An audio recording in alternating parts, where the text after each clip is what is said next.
Preliminary exam, the Warriors, video 15. Okay, page 38, question 77.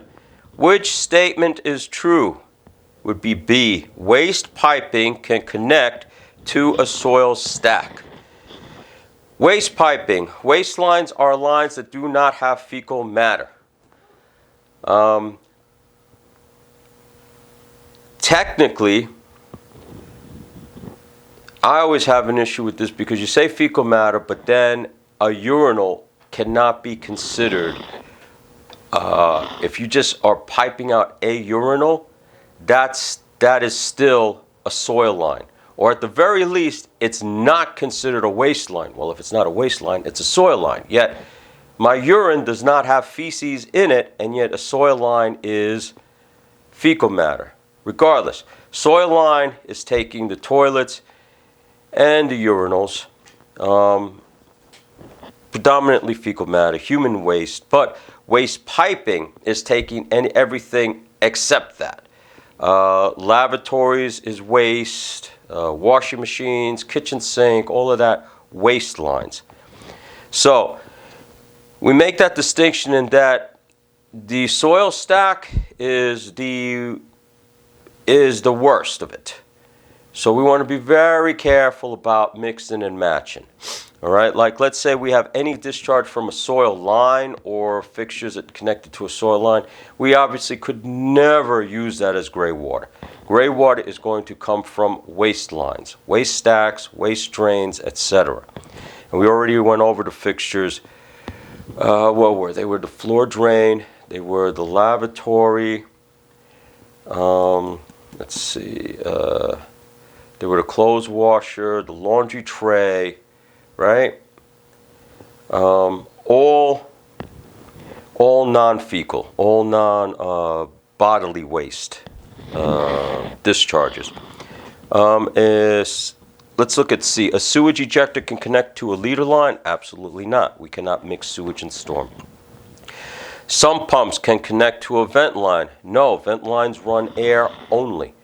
I mean, we have our exceptions with wet venting, but those are exceptions. None of those exceptions allow for a sump pump to dump into a vent line.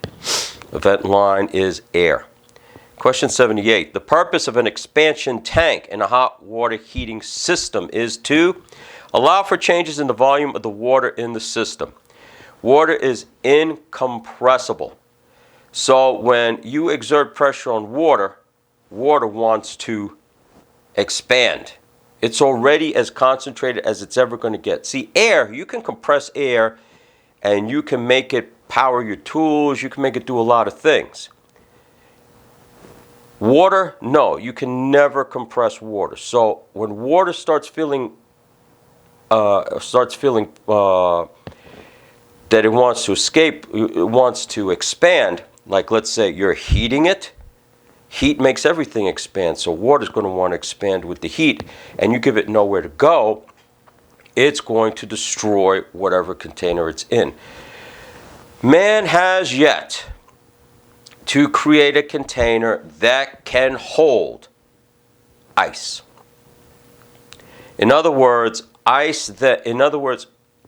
completely surround the water. No room to expand. And then when the water freezes, it cannot expand. Mankind has yet to do that. There have been so many attempts. I mean, we're talking about, they've tried to put water inside cannonballs, seal it up, freeze it. The water inside cracked the cannonball. Okay? And that's a much older example. These days, I'm sure they have amazing equipment in laboratories. They cannot contain freezing water. And water is I believe it's the only element that does that expands when it freezes. That's why we get those calls for frozen lines. They freeze, break, and then when the weather warms up, all of a sudden they got leaks and everything, and you go and you see the tears or the cracks in the fittings and everything. Also, this is not on the exam, but I think it's absolutely fascinating. Water is such an interesting element that when you freeze it below, and we're talking like ridiculously low temperatures, like hundreds of thousands of degrees below zero, water actually turns into a metal. Okay? It's not a metal we can use because we'd never be able to keep it at that temperature, but when it reaches those kind of temperatures, water changes to a metal. Insane.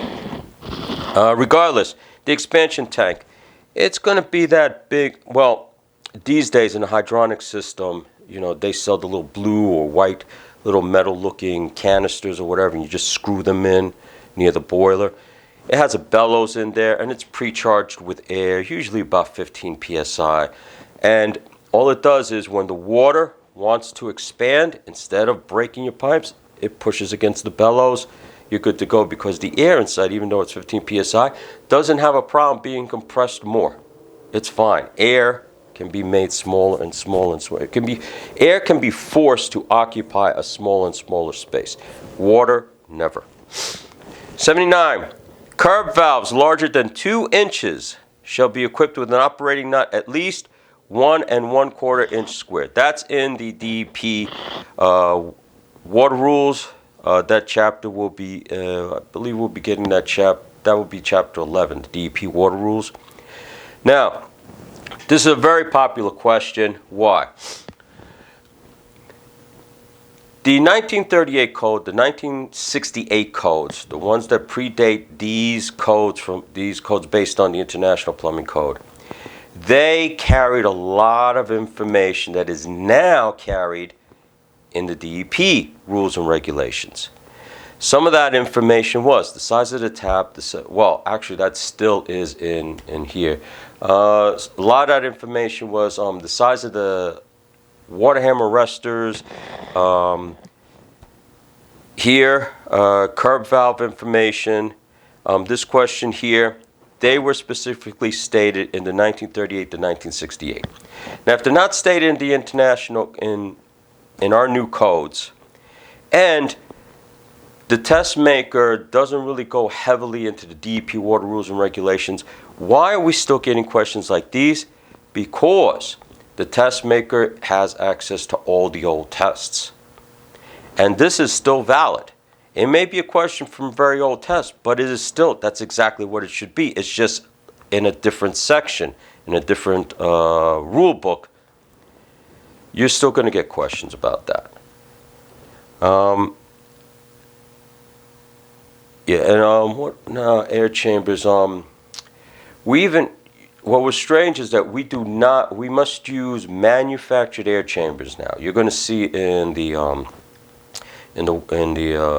water distribution chapter, when we want to deal with air hammer, we use shock absorbers or water hammer arresters, pre-manufactured. They're pre-charged. You just screw them in. You're done. There was a time where we would, from copper, build them, and I believe it's still part of the master plumber practical exam. You have to solder up an air chamber as per the guidelines that were given in this 1968 code, even though we don't do that anymore. But it's just a test to see how much of an artist you are with a torch and solder. We got tested on that. So that's why it's also going to be in the book, and you're also going to see these, and you say, well, why do we need to know this? We don't use this anymore. It's like, no, but the test maker, I told you, is not a plumber. They don't realize, they're not up to date on everything. They see a question like that in one of the test booklets, they put it in there, and they did. Just letting you know. 80. Which of the following, which is not a copper water tube classification, or CTS, IPS, CTS, copper tube size, right? Type J, extra heavy wall. The other three are correct. Type K, and it is the heaviest of them. Type L is medium wall. Type M, light wall. Type M, we are not allowed to use in the plumbing code. We are allowed to use it in the mechanical code. Baseboard and running copper for heating, you're allowed M. Type L is what we usually use with the blue stripe. Type K, when we have the money, or it's in the specs, or you're spending someone else's money. Type K with the green stripe. Now, to remember the colors, because we have been asked on colors, M is red. So, what's red? A maraschino cherry, the cherry in your whiskey sour. A maraschino cherry is red. So, M, copper, red. Type L, blue, light blue. Type L, light blue. And K, what's green? Kale. Kale is green. So, kale, green. K, copper. And that finishes that exam.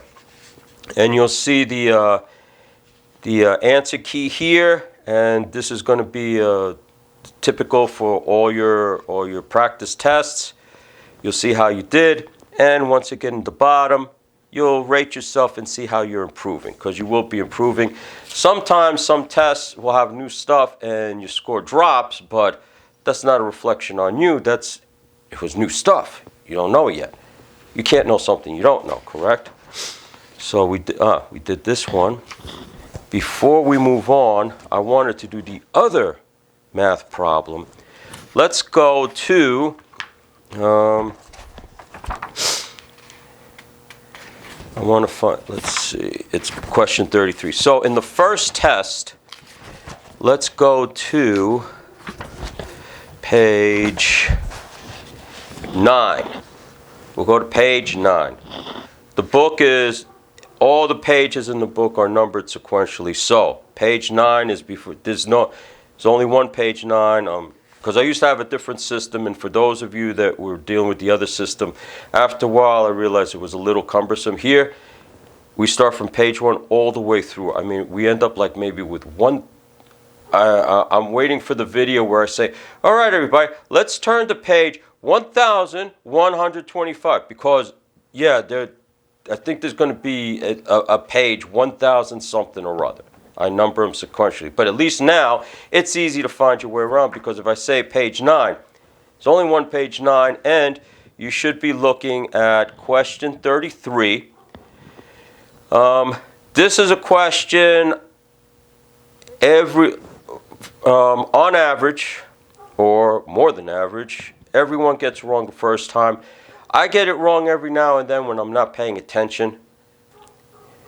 A tank is filled with fresh water to a height of 20 feet.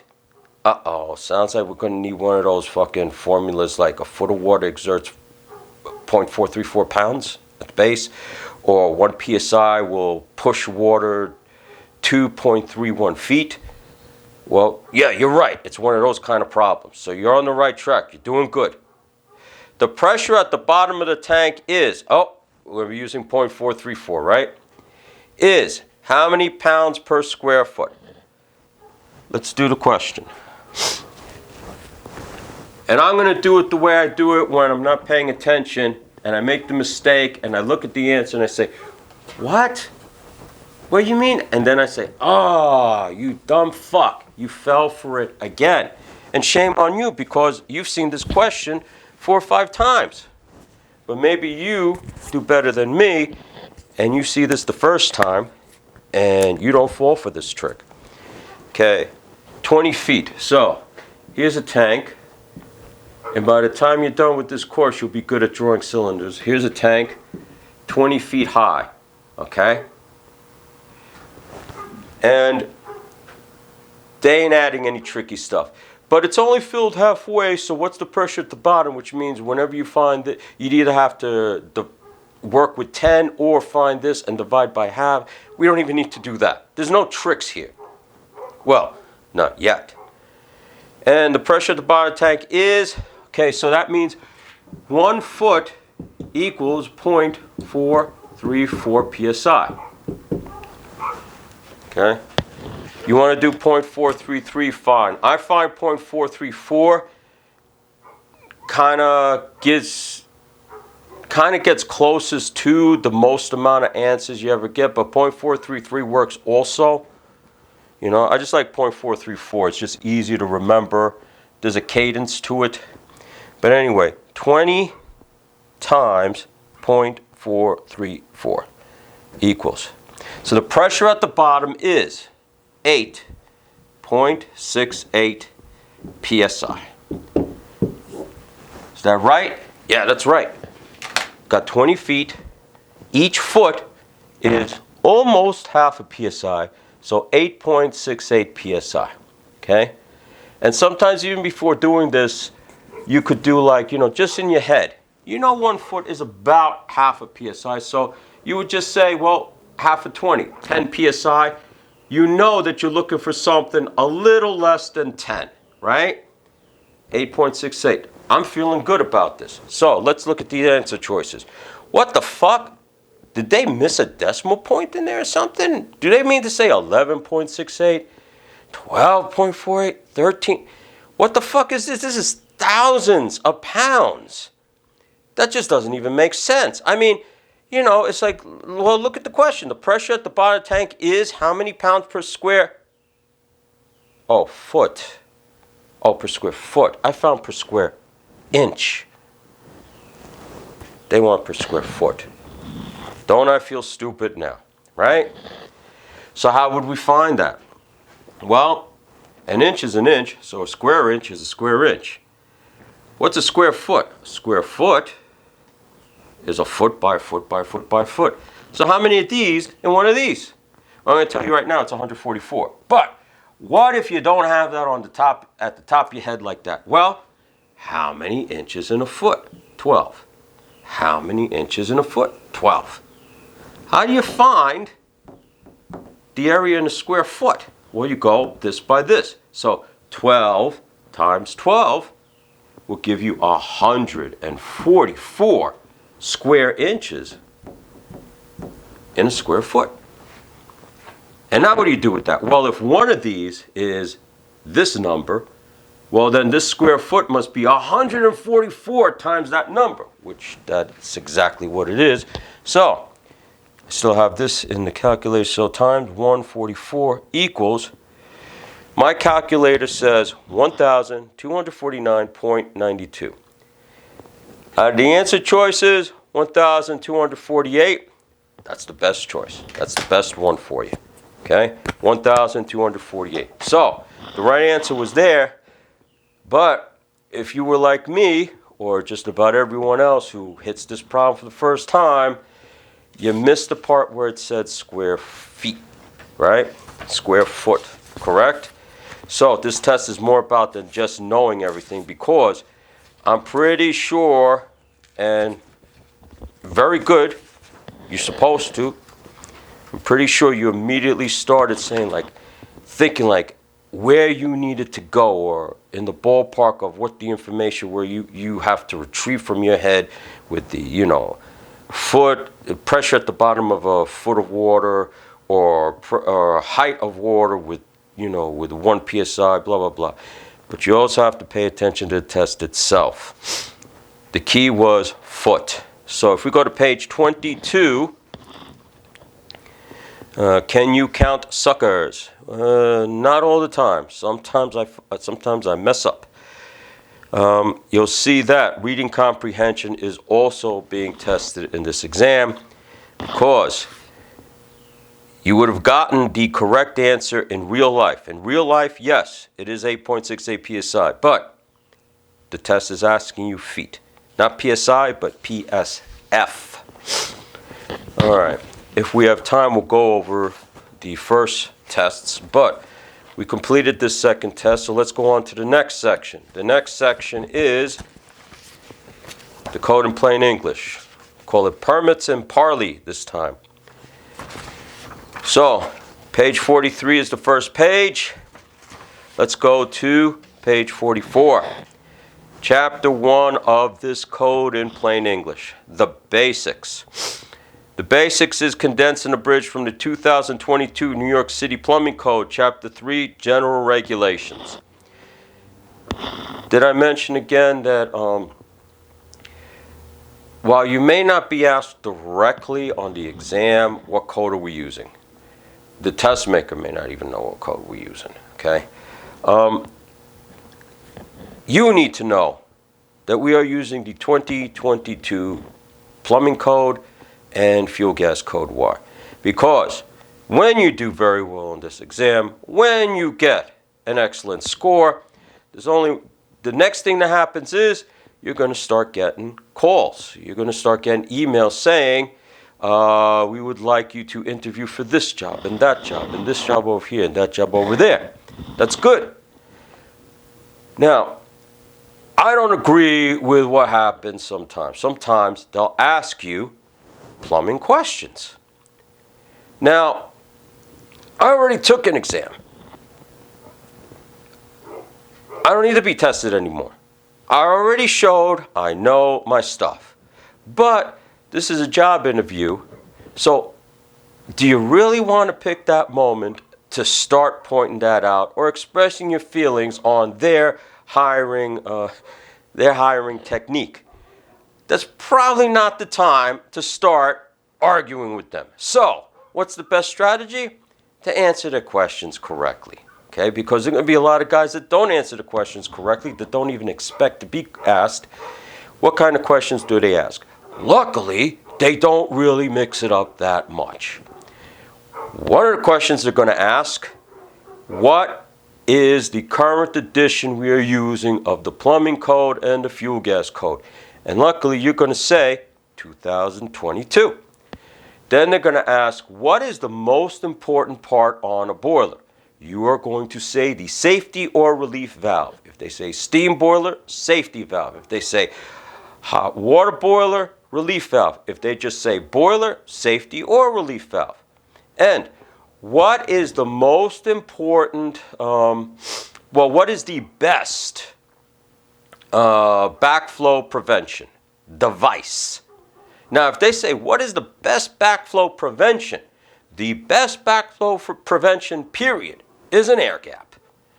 Water cannot defy the laws of gravity. Okay? Water must submit to the laws of physics just like everything else. It cannot jump back up into the faucet, so an air gap. But if you have a pressurized system, that's not really going to work, is it?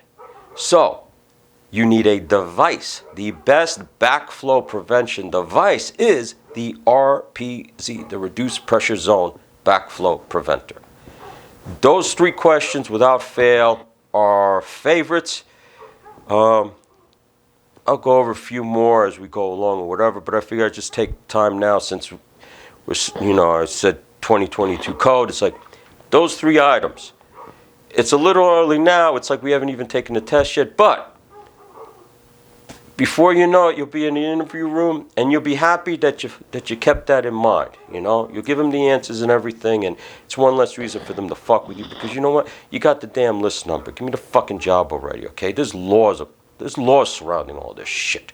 I don't care if your fucking cousin or nephew is behind me. It's, you know what? He should have studied harder than me, right? Anyway, let's see. So I'm not going to read to you. You know how to read. I'm going to go over what I believe when I see some key points of stuff that I definitely do not want you to miss. But that does not mean you skip it. You need to go through everything. And now's a good time. Let's say for the tests, whatever you got wrong, those are good flashcards. And here, whenever you're reading something and seeing as how I kind of boiled down these sentences, it's not that hard to make flashcards from these either. But let's see, I'll go over these and I'll start pointing out stuff that definitely you cannot ignore. I want you to see. Okay.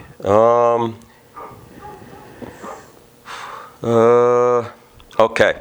Plumbing systems. We're looking at the middle of the page 44. Plumbing systems shall never be located in an elevator shaft or motor room, except that at the bottom of the shaft, you can have a sump pump and a floor drain. Because let's say it gets flooded, there's a way to pump it out. And that sump pump must connect indirectly to the sanitary system because it's an elevator, so there's grease and oil and stuff. Also, actually the indirect, if we were worried about that, we need an oil separator. No, the reason is the indirect connection, because if you connect directly to the sanitary and the sanitary backs up, oh Lord, and the elevator shaft is at a low point, or else why would you need a pump to pump it out? All that crap is going to come back into the elevator shaft, so that's a nightmare. And then, well, all that smell and disease and stuff is floating up in the elevator shaft as people are riding up and down, up and down. Yeah, that's the reason. That is definitely the reason. Okay. Let's see. Materials not allowed in the sewer system.